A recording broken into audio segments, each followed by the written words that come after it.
अस्सलाम वालेकुम dear students, I hope you all are fine. आज के लेक्चर में हम डिस्कस करेंगे the route of administration that is parental.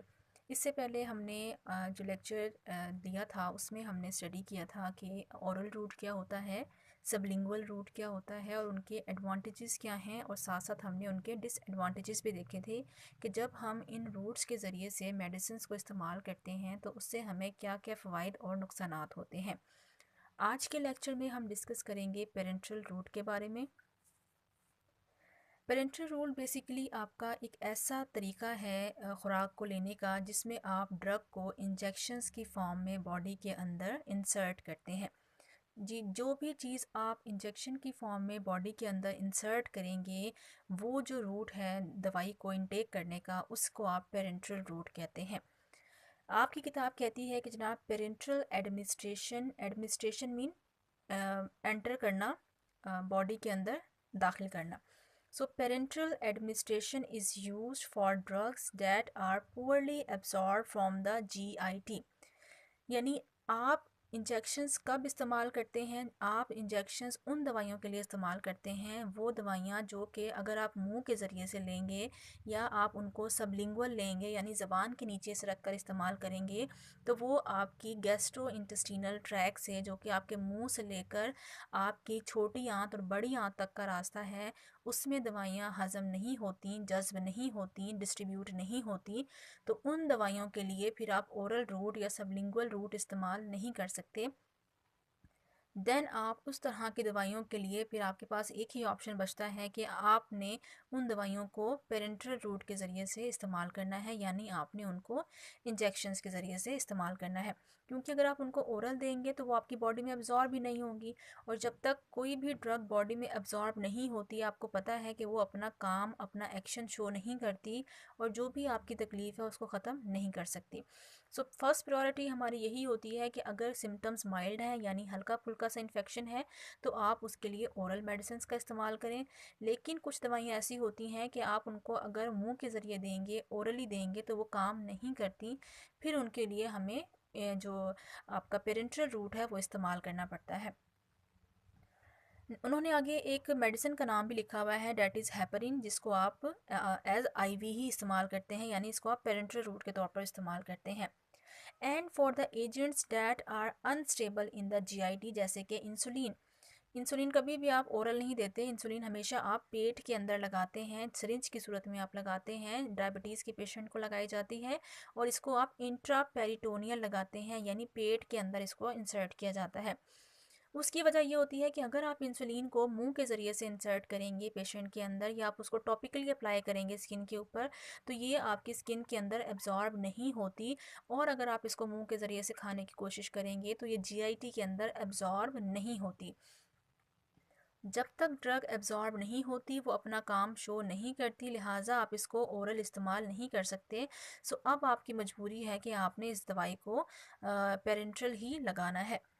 Parenteral administration is also used for the treatment of unconscious patients. Unconscious patients से मुराद है ऐसे patients जो कि बेहोश होते हैं, यानी वो पेशेंट जो कि होश में नहीं होते। अगर कोई पेशेंट आपके पास एमरजेंसी कंडीशन में आता है या इमरजेंसी वार्ड के अंदर कोई पेशेंट आता है, एक्सीडेंट का हो या किसी और वजह से वो बेहोश हो गया हो, तो आप, क्योंकि वो बेहोश है, वो खुराक को मुंह के ज़रिए से या ज़बान के नीचे रख के इस्तेमाल नहीं कर सकता।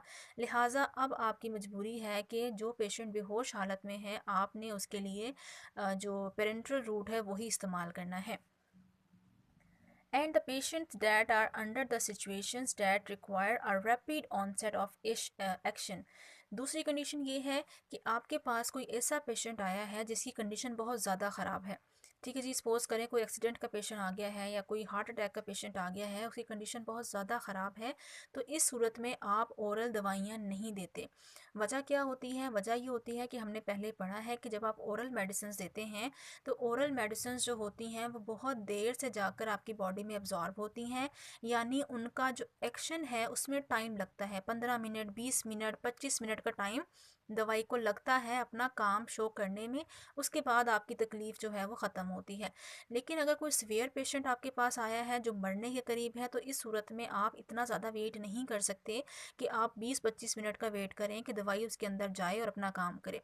उसके लिए फिर हमें मजबूरी है कि हमने उसको पेरेंट्रल रूट लगाना पड़ता है, ताकि पेरेंट्रल रूट का हमने पढ़ा है कि पेरेंट्रल रूट के ज़रिए से जो भी आप दवाई लगाते हैं वो डायरेक्ट पेशेंट के ब्लड के अंदर जाती है, उसको जीआईटी से गुजरना नहीं पड़ता।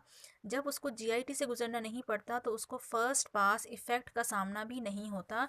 हमने यहाँ पर पढ़ा था कि फ़र्स्ट पास इफ़ेक्ट वो होता है कि जब आपकी दवाई जो है वो लीवर में जाके मेटाबोलाइज होती है, that is called first pass effect.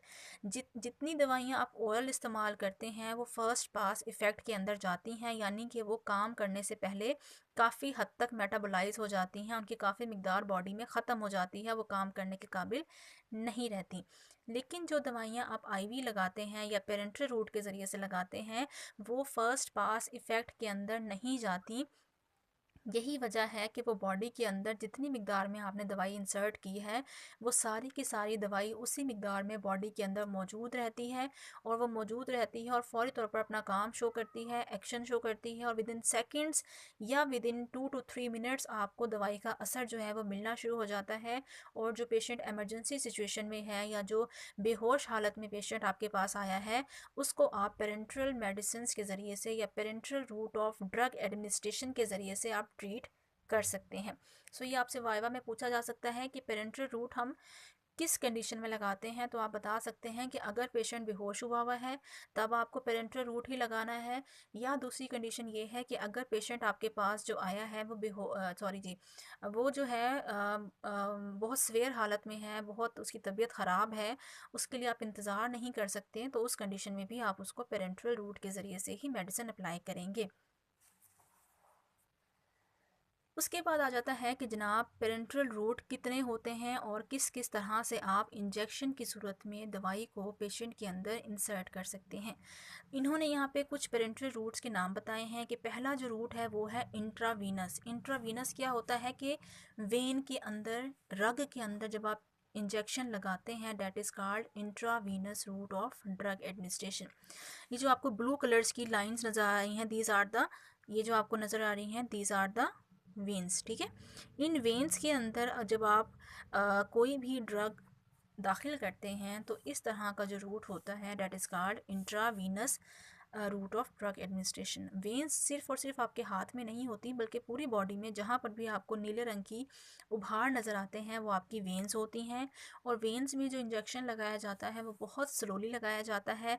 25 degree से के जो है वो एंगल पे रख के इंजेक्शन जो है 25 डिग्री के एंगल पे रख कर लगाया जाता है, ताकि आपकी जो ड्रग है वो डायरेक्ट आपके वेंस के अंदर जा सके। वेंस का आपको पता है कि वेंस जो हैं वो खून की वो नालियाँ होती हैं जो कि दिल की तरफ खून को लेकर जाती हैं, ठीक है। जबकि आर्टरीज़ क्या होती हैं, खून की वो नालियाँ होती हैं जो कि दिल से खून को बॉडी के मुख्तलिफ हिस्सों के अंदर लेकर जाती हैं। तो क्योंकि जो आप इंजेक्शन वेन के अंदर लगा रहे हैं तो वो इंजेक्शन डायरेक्ट आपके ब्लड के ज़रिए से आपके दिल के अंदर जाता है और इसमें शदीद तकलीफ़ का सामना होता है। इसलिए आईवी इंजेक्शंस जो होते हैं वो बहुत ज़्यादा स्लोली लगाए जाते हैं और बहुत आहिस्ता आहिस्ता लगाए जाते हैं, क्योंकि इससे पेशेंट को तकलीफ़ ज़्यादा होती है। सेकेंड जो आपका रूट है that is intramuscular. Intramuscular injections वो इंजेक्शंस होते हैं जो कि आप मसल्स के अंदर लगाते हैं, यानी आप बटक में भी लगा सकते हैं जिसको आप हिप मसल्स भी कहते हैं, आप शोल्डर मसल्स पे भी लगा सकते हैं जहाँ पे डेल्टॉइड मसल्स होते हैं, यानी बॉडी में जिस जगह पे भी मसल्स मौजूद होते हैं वहाँ पे आप इन इंजेक्शंस को लगा सकते हैं। और हमेशा ये जो इंजेक्शन होता है वो 90 डिग्री के एंगल पे रख के लगाया जाता है। सपोज़ करें ये आपकी स्किन है, अगर आपने इंट्रामस्कुलर इंजेक्शन लगाना है तो बिल्कुल सीधा करके स्किन के साथ 90 डिग्री के एंगल पे लगाया जाता है।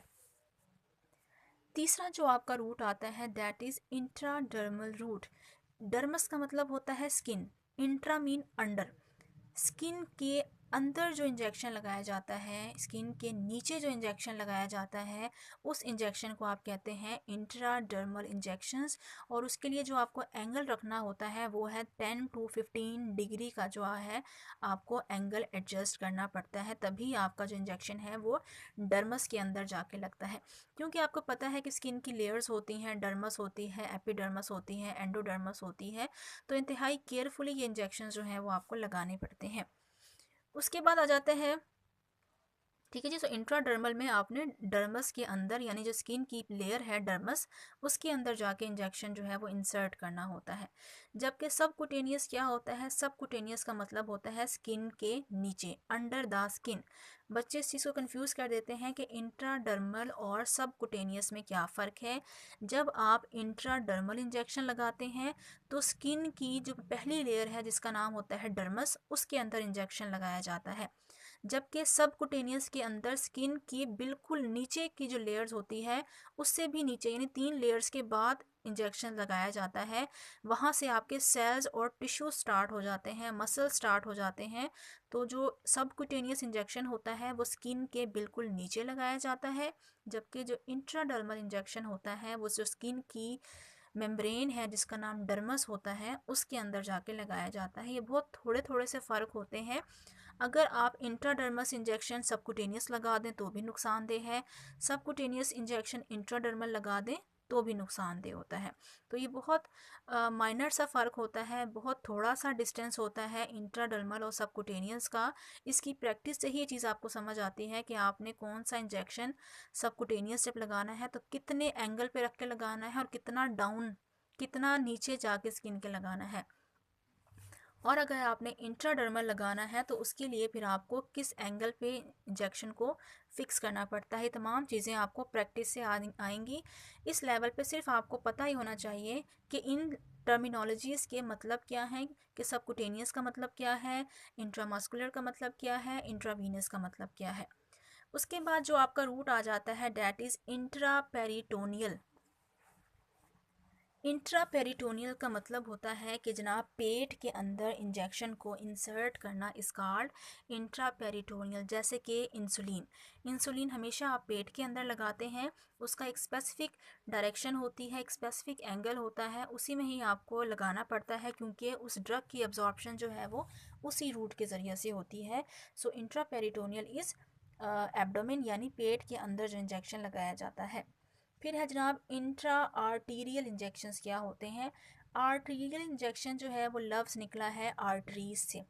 आर्टरीज खून की वो बारीक बारीक नालियाँ होती हैं जो कि खून को दिल से जिस्म के मुख्तलिफ़ हिस्सों की तरफ लेकर जाती हैं।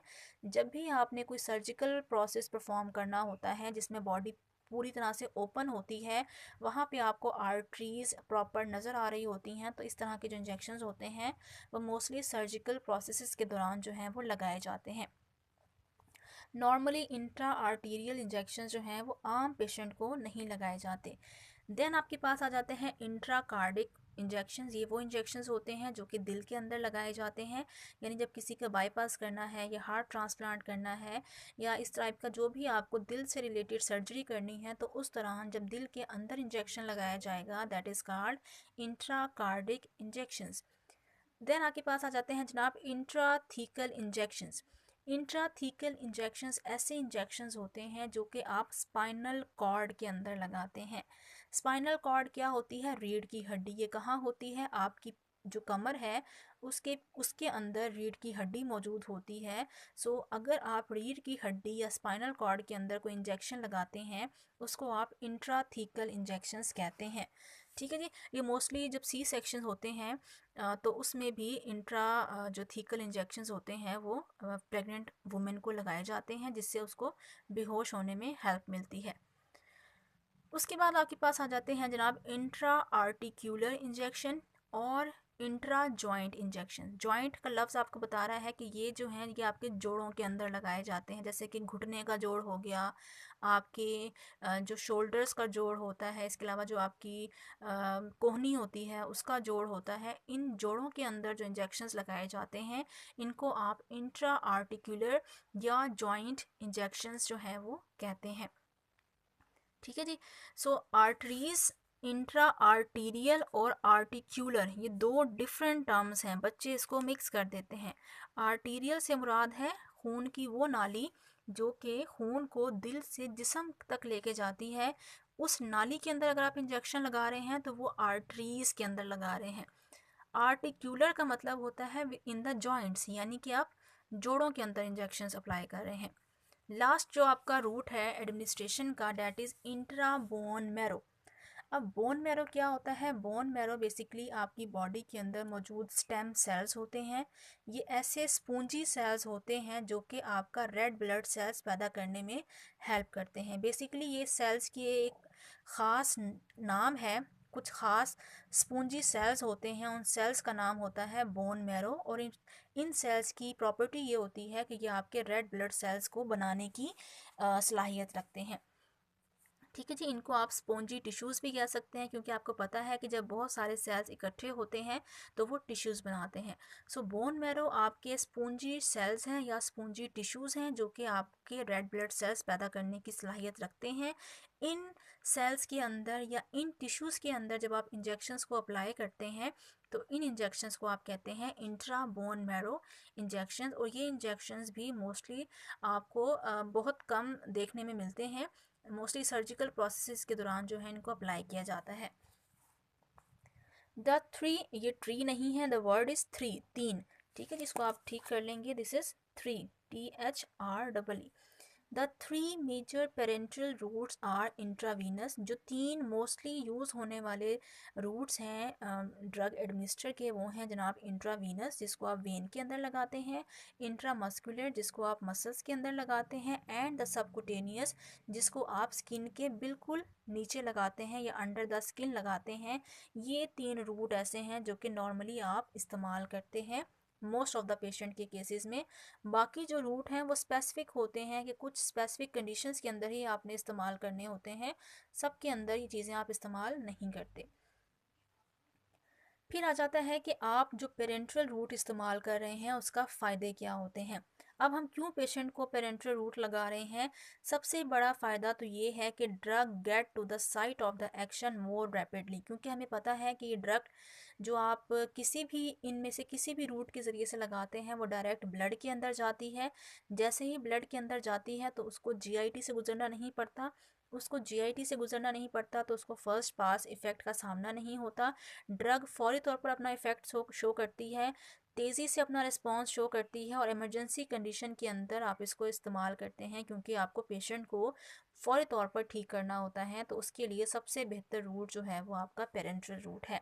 ये चीज़ आपसे वाइवा में पूछी जा सकती है कि कौन सा रूट जो है वो आप एमरजेंसी कंडीशन के अंदर इस्तेमाल करते हैं और क्यों इस्तेमाल करते हैं।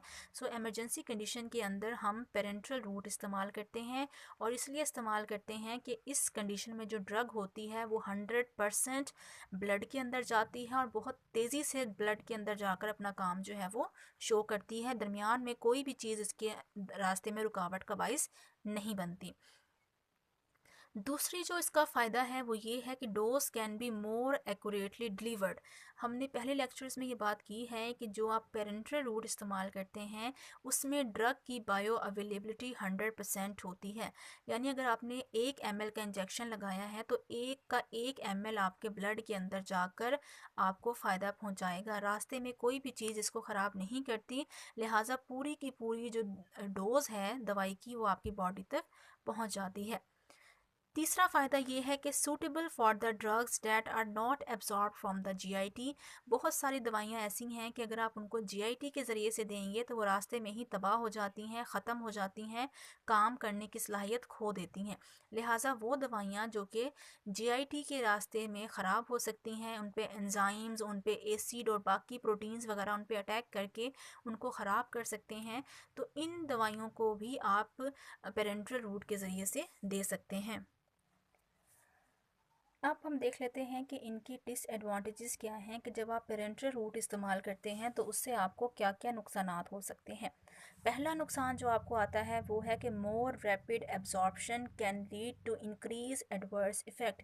क्योंकि जब आप पेरेंट्रल रूट के ज़रिए से कोई मेडिसिन पेशेंट में इंसर्ट करते हैं तो उससे, क्योंकि आपने बहुत तेज़ी से दवाई को बॉडी के अंदर इंसर्ट किया है और वो बहुत तेज़ी से जाके बॉडी के अंदर अपना इफ़ेक्ट शो करेगी, तो जितनी तेज़ी से जाके वो अपना काम करेगी उसके नुकसानात भी उतनी ही तेज़ी से देखने में आएंगे। अगर आपने गलत डोज लगा दी, आपने किसी भी तरह से गलत टाइम पे लगा दी, या कोई आपने इंटरेक्शन कर दिया, तो उस केस में नुकसानात भी सवेयर होते हैं और उन नुकसानात को कवर करना फिर मुश्किल हो जाता है।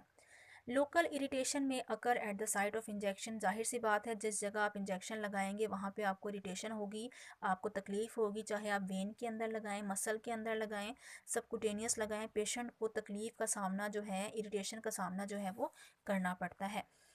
लास्ट डिसएडवांटेज है कि these routes are irreversible and may cause pain, fear and the infections. Routes are irreversible से क्या मुराद है? इरिवर्सिबल से मुराद है कि खुदा ना खास्ता अगर आपने गलत डोज लगा दी है, गलत इंजेक्शन लगा दिया है, या कुछ भी आपसे गलती हो गई है पेरेंटल डोज लगाने में, तो क्योंकि आपने डायरेक्ट कोई दवाई ब्लड के अंदर ऐड कर दी, अब आप उसको जब वो ब्लड के अंदर चली गई आप उसको वापस नहीं निकाल सकते। तो लिहाजा अगर आपने एहतियात से काम नहीं किया और आपने किसी भी किस्म की कोई गलती की है तो उस गलती की तलाफ़ी मुमकिन नहीं है, पेशेंट आपका एक्सपायर हो जाएगा। ठीक है, तो इरिवर्सिबल का मतलब है कि आप अपनी गलती को ठीक नहीं कर सकते, रिवर्स नहीं कर सकते, वापस सही कंडीशन में नहीं ला सकते। अब जो गलती हो गई है वो पेशेंट की जान भी ले सकती है, इससे पेशेंट को पेन भी होती है, पेशेंट में खौफ भी होता है क्योंकि गलत इंजेक्शन लगने से जान जा सकती है और इन्फेक्शन के चांसेस भी बढ़ जाते हैं। उसके बाद आ जाता है कि other routes of drug administration, इसके अलावा आप कौन कौन से रूट्स इस्तेमाल करते हैं? इसके अलावा हम इन्हेलेशन इस्तेमाल करते हैं, ये हमने पढ़ा है कि हम स्प्रे की फॉर्म में ड्रग को अपनी नोज़ के अंदर जो है वो स्प्रे करते हैं। इसके अलावा आप इंट्रानेज़ल इस्तेमाल कर सकते हैं। इंट्रानेज़ल में जो आप दवाइयाँ इस्तेमाल करते हैं वो स्प्रे की तरह नहीं होती, बल्कि आप दवाई को क्रीम की शक्ल में या लोशन की शक्ल में लेते हैं और उसको सिर्फ आप नाक के अंदर उंगली की मदद से या किसी भी कॉटन बड की मदद से नाक के अंदर अप्लाई कर लेते हैं। ठीक है, इन्हेलेशन में हमेशा जो दवाई होगी वो प्रेशर फॉर्म में होगी, गैस की फॉर्म में होगी। जैसे बॉडी स्प्रे होते हैं तो वो इन्हेलेशंस के तौर पर इस्तेमाल होते हैं। ठीक है, उनके अंदर गैस मौजूद होती है। जबकि इंट्रानेज़ल जो होते हैं ये लिक्विड भी हो सकते हैं, ये आपके जो हैं वो आप कह सकते हैं क्रीम की फॉर्म में भी हो सकते हैं और लोशन की फॉर्म में भी हो सकते हैं, और आप इनको स्प्रे नहीं करते, आप इनको स्किन की अंदर जो नाक की स्किन है उसके अंदर अप्लाई करते हैं। इसके अलावा आप इंट्रानेज़ल चीज़ों को कहीं पे भी अप्लाई नहीं कर सकते। देन आ जाते हैं टॉपिकल। आपके जो मेडिसिन्स होती हैं, टॉपिकल मेडिसिन में वो दवाइयाँ आती हैं जिनको आप स्किन के ऊपर कहीं पे भी अप्लाई कर सकते हैं नाक के अलावा, यानी आप फेस के ऊपर, हाथ के ऊपर, टांग के ऊपर, कमर के ऊपर लोशन की शक्ल में, क्रीम की शक्ल में अगर कोई चीज़ अप्लाई कर रहे हैं, that is a topical route of drug administration. फिर आ जाता है लास्ट इज़ रेक्टल। रेक्टल का जो वर्ड है ये निकला है वर्ड रेक्टम से। रेक्टम क्या होता है? रेक्टम आपका जो यूरिनरी ट्रैक होता है जिसमें आपका रिप्रोडक्टिव ऑर्गन्स होते हैं, मेल में पीनस आता है, फीमेल के अंदर जो रिप्रोडक्टिव ऑर्गन है उसको आप वेजाइना कहते हैं। बहुत सारी दवाइयाँ ऐसी होती हैं जो कि आप अपने रिप्रोडक्टिव ऑर्गन के अंदर इंसर्ट करते हैं। ये कुछ कैप्सूल्स की शक्ल में भी हो सकते हैं, छोटे छोटे टैबलेट्स भी, मोस्टली ये टैबलेट्स होती हैं या इंजेक्शंस होते हैं। तो ये आपके रिप्रोडक्टिव ऑर्गन्स के अंदर लगाए जाते हैं। तो ये रूट बहुत ज़्यादा इस्तेमाल में नहीं आता, लेकिन अगर आपको किसी किस्म का रिप्रोडक्टिव ऑर्गन से रिलेटेड कोई मसला है तो उसके लिए आप रेक्टल रूट भी इस्तेमाल कर सकते हैं, जिसमें आप जो आपकी मेडिसिन होती हैं उसको अपने रिप्रोडक्टिव ऑर्गन के अंदर डायरेक्ट अप्लाई करते हैं। तो this is also a route of drug administration. Hopefully आपको आज का लेक्चर समझ आ गया होगा। आप में से किसी को भी इस लेक्चर से रिलेटेड कोई भी इशू है, कोई भी क्वेश्चन है, तो आप मुझसे कमेंट्स में जाके पूछें। आई होप मैं आपको उसका सेटिस्फैक्ट्री आंसर जो है वो कर सकूँ।